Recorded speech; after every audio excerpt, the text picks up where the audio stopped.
Yo, what is going on, everyone? My name is Nick, or the Notorious Fantasy, and in today's video, I'm bringing you guys my top 20 running back list for fantasy football in 2020. I actually already went over my top 15 guys, so these are just the final 16 through 20 guys before we start to get into my wide receiver ranking. So if you guys end up enjoying this video at any point, please remember to click that subscribe button because it's free, and I'm going to help you guys win your fantasy football championship at the end of December. We're all going to hoist it up. We're all going to kiss it and make some sweet, sweet love to that Super Bowl fantasy championship trophy because we are all going home with that. So without further ado, let's get right into it. Top 20 running backs for fantasy football in 2020. To recap real quick, running back rankings 1 through 6 is a video, 7 through 12 is a video, and then 13 through 15, and then this is 15 through 20. 1 through 6, we got Christian McCaffrey at 1, Saquon at 2, Ezekiel Elliott at 3, Alvin Kamara at 4, Joe Mixon at 5, and Derrick Henry as my RB. Number 6, coming in from 7 through 12, we have Dalvin Cook, Nick Chubb, Josh Jacobs, Austin Eckler, Kenyon Drake,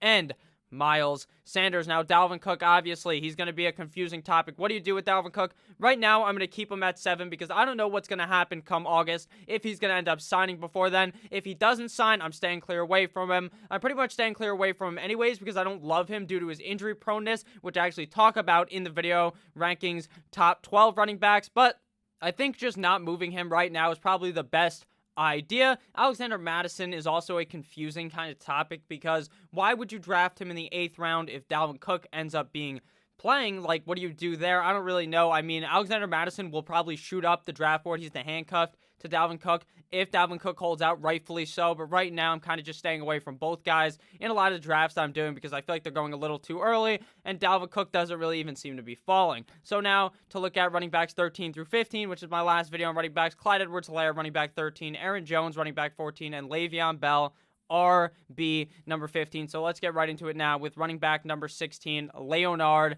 Fournette, running back of the Jacksonville Jaguars, FFPC ADP 26.53. So his FFPC ADP, I explain this in every video, is pretty much high stakes leagues. So leagues where guys are spending like $100+ to get in, that's what they are drafting as ADP's average draft position. So the 26.53 overall pick, which is obviously some weird uneven number because obviously you can't have like a whole number for that. 6 foot tall, 240 pounds. Obviously a first round pick a couple of years ago. His 40-yard dash, 74th percentile, and his speed score, 96th percentile. The guy is a very good player like we saw last season. Last season, obviously, with Leonard Fournette, we saw an amazing year as a Jacksonville Jaguar. Running back number 7 last season in 15 games. 17.3 PPR points per game, which ranked 9th at the running back position, which was very good last year. 265 carries, 17.7 per game. 7th at running back, 1,152 total rushing yards, 76.8 per game. 6th at running back, 100 targets, which was honestly out of this world. There's no way anyone could have expected Leonard Fournette to make that leap, and he did. 6.7 per game. 4th at running back, 76 receptions, 5.1 per game. 5th at running back, 522 receiving yards, 34.8 per game. 5th at running back. His red zone touches were very high, 54 for 3.6 per game. 4th in the NFL, which is funny because he had so many red zone touches, but he only found his way into the end zone 3 total times. 50th at running back, which is just hilarious because how do you get that many touches and never find your way into that end zone? Now, there are going to be those people for Leonard Fournette that are saying, oh my God, he only scored 3 tutties last year, only 3 touchdowns. That has to go up. Doesn't it, Nick? Doesn't it? Now, it should, but it might not actually happen. I mean, they're going to be throwing the ball a lot from behind, so rushing touchdowns may not go up there. And we saw Leonard, the offensive line still isn't all that great, so that's obviously going to be a worry for Leonard Fournette. So I think that overall his touchdowns probably should go up, but there's obviously some worry and concern since he's on the last year of his contract. Will he end up trying to hold out? What is he going to end up doing? To be honest with you, I really have no idea. Looking at some things that I found interesting is that Chris Thompson, running back formerly of the Washington Redskins since 2013, joins onto the Jacksonville Jaguars in the offseason. Now, something to note about Chris Thompson, he's not one of these guys. If you don't know who he is, which is kind of likely, to be honest with you, he's not one of those big bruiser backs that's going to steal the touchdowns away from Leonard Fournette, but he will do is steal the targets. If you look at the target numbers, which you can see my mouse on right now, 7 targets in 2014, then 48, 62, 54, 55, 58. So he commands like 50 plus targets in an offense. So that is kind of worrisome if you think about it for Leonard Fournette, a guy that had 100 targets last year with no real pass catching back behind him. Now he has that big pass catching back behind him. Kind of like how in the past Marlon Mack had Nyheim Hines behind him, or like Josh Jacobs last year had Jalen Richard behind him. It is kind of worrisome for Leonard Fournette. I really think that pass catching work decreases, and that's why he's not a top 12 running back. Another reason why is because I'm just confused about the whole contract situation. Will he try to hold out? Will he try to do these things? I have no idea, but what I do know is they have confident enough backs behind him that if Leonard Fournette tries to hold out, he's absolutely fucked. He's probably done after this year, regardless, with the team, so you would think that they run him into the ground, which is good for fantasy production, kind of worrisome for injury, but I think at the end of the day, he should be a fine running back this year, just not a top 12 guy, potentially, for me. Now, looking at his splits, something also pretty interesting to note is in games where Gardner Minshew played, he was actually far worse than when Big Dick Nick Foles was playing in the other 2 games. So he played 15 total games, 13 with Gardner Minshew versus 2 without. Now, I don't think these numbers necessarily dictate whether I would want to draft him higher or not, but it does actually kind of show that in those games with Foles, he was just so much better. In those 2 games with Nick Foles, his half PPR numbers was 20.8 points per game, in PPR 24.8 points per game, versus in half PPR with Gardner Minshew 13.98, and in PPR 16.28. So he was scoring a lot more points without without Gardner Minshew being in the game. Now, something important to note why that probably was the target and receiving numbers. Receptions with Nick Foles, 8 versus 4.62 with Mr. Gardner Minshew, and 9.5 targets versus 6.25 with Gardner Minshew. His receiving yards were actually pretty similar, 48 versus 32. His rushing attempts were 16 versus 17.92, so he's actually going to see more rushing work with Gardner Minshew, which I think is going to help considering the fact is that he's not going to be out there as much catching the ball, and he had 1 rushing touchdown versus 0.08 with Gardner Minshew, since he didn't fucking score a touchdown at all, versus what he actually scored 1, and then he scored 1 with Nick Foles in those 2 games, which I found to be funny. And then his rushing yards were 79.38 with Gardner versus 60 with Nick Foles. So I think Leonard Fournette is kind of one of those guys where you're not super excited to draft him. He's not one of those guys like Conor McGregor says, it's not a red panty night when you draft Leonard Fournette. You don't get out the goddamn champagne and just fucking shoot that shit everywhere when you draft Leonard Fournette. You don't. You're just like, you know what? I got a back that's going to be okay, and I'm happy about it. Now, he will never move up in my rankings unless Chris Thompson somehow, like, you know how, like, the saying is step on a crack, you break your mom's back? Maybe you break fucking Chris Thompson's back by stepping on a crack or something, and that happens, sure, he could be great, but right now I think he'll just be a fine RB2 for your team. Now looking at running back number 17, Jonathan Taylor, running back out of the Indianapolis Colts, formerly of the Wisconsin Badgers, FFPC ADP 33.97, 5'10", 226 pounds. This man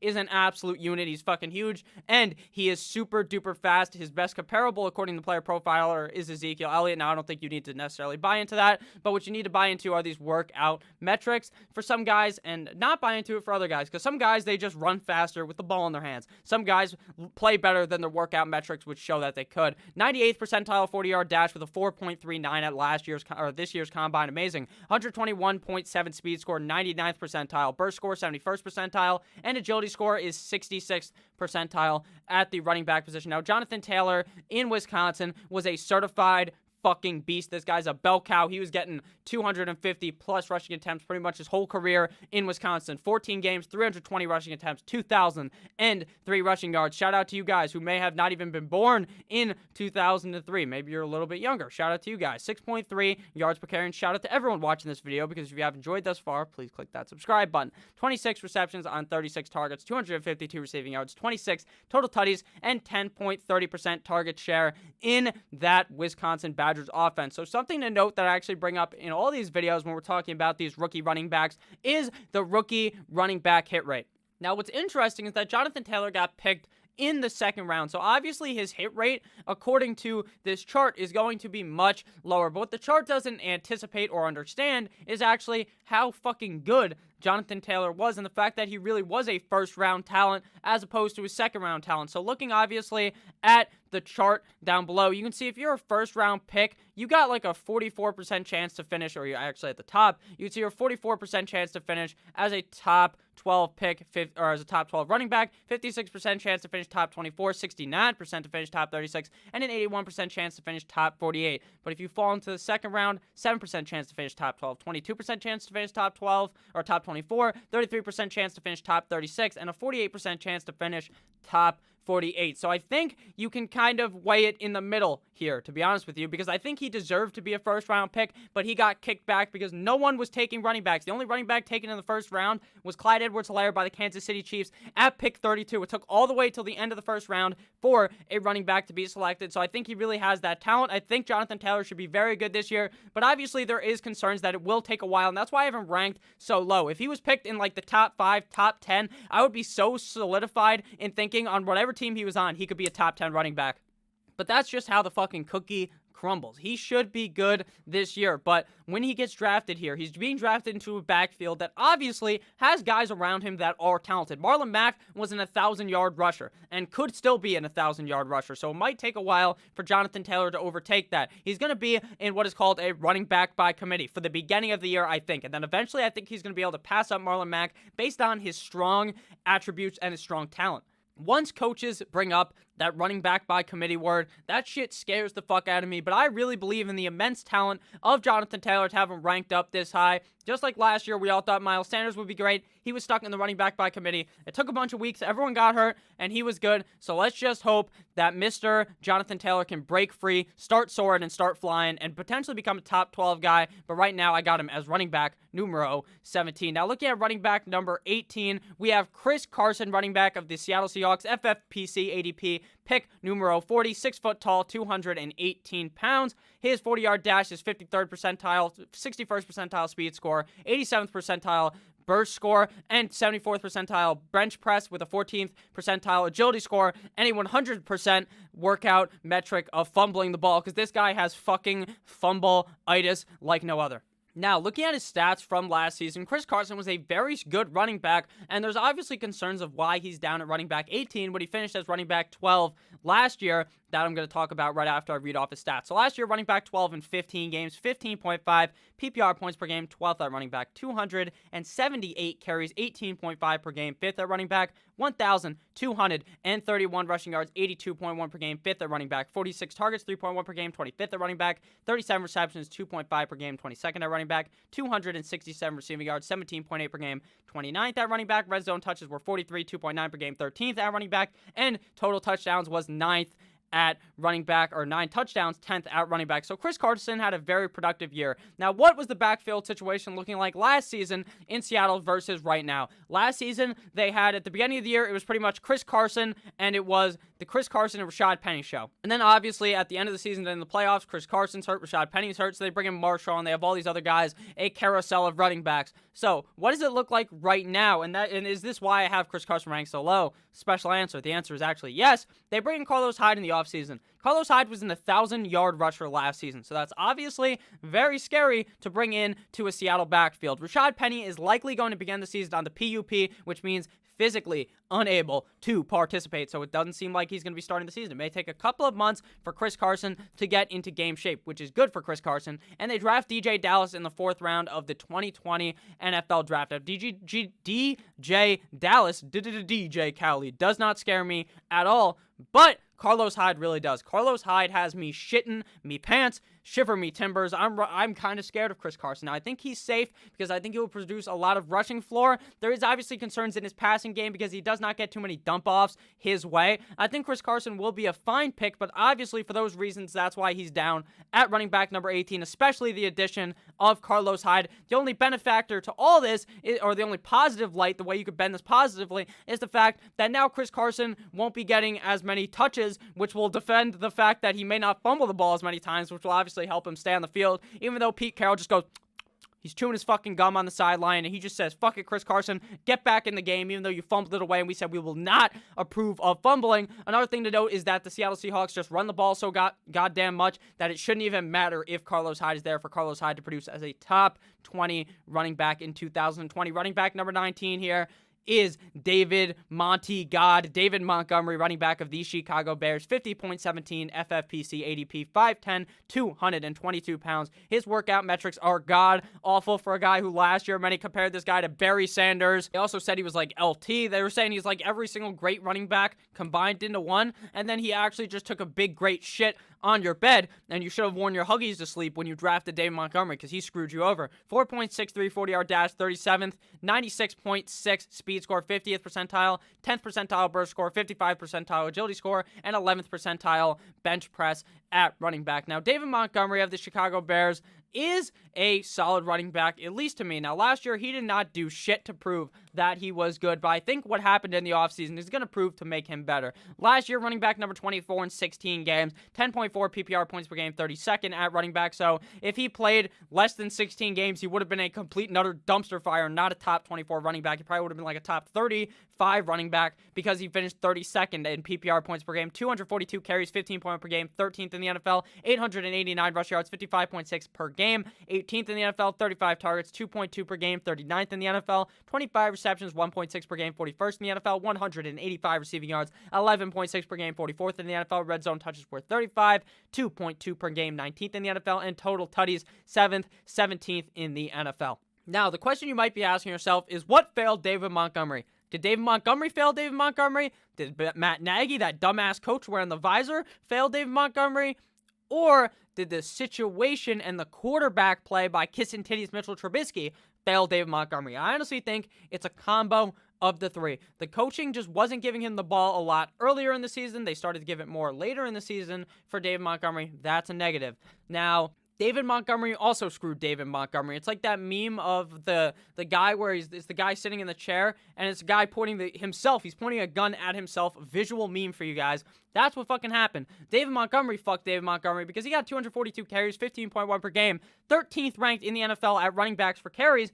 Didn't do shit with it. He didn't have that many receiving yards or targets or receptions because he's on the Bears. And Tariq Cohen just owns that backfield in the pass-catching game, which I think could go up for David Montgomery for a couple of reasons this year. Now they bring in Mr. Big Dick Nicholas Foles, who should be the starting quarterback for the Chicago Bears. There's no way Mitch Trubisky becomes the starter. Mitch Trubisky came out and said a couple of days ago, "Oh my God, Nick Foles coming in here really pissed me off. He lit a fire under my ass." Last year, the whole fucking media, everyone, every fantasy analyst was trying to blow smoke straight up your ass to get to you. They were shooting the fire underneath them. They were saying, "Please, Mitchell Trubisky, do something." They were saying, "You fucking suck. You're this, you're that. You're not good. You were a terrible pick. You're wasted. The Bears are a dumbass organization for drafting you." All these things, and that didn't light a fire under his ass. So I'm kind of confused about that. I don't think Mitchell Trubisky is going to be the starter. I think it's going to be Big Dick Nick Foles, and that means a whole lot for the offense. It means now they're going to be scared of the passing game because Mitch Trubisky was god-awful. The season before last year, Mitch Trubisky looked like a actual pretty decent quarterback, but last year he looked god-fucking-awful, and that's why they probably didn't end up making the quarterback because, not the quarterback, they didn't end up making the playoffs because of their shitty quarterback behind center. Now, there was also the fact that the defense kind of really had a Humpty Dumpty off the wall type deal. They fucking declined like no other.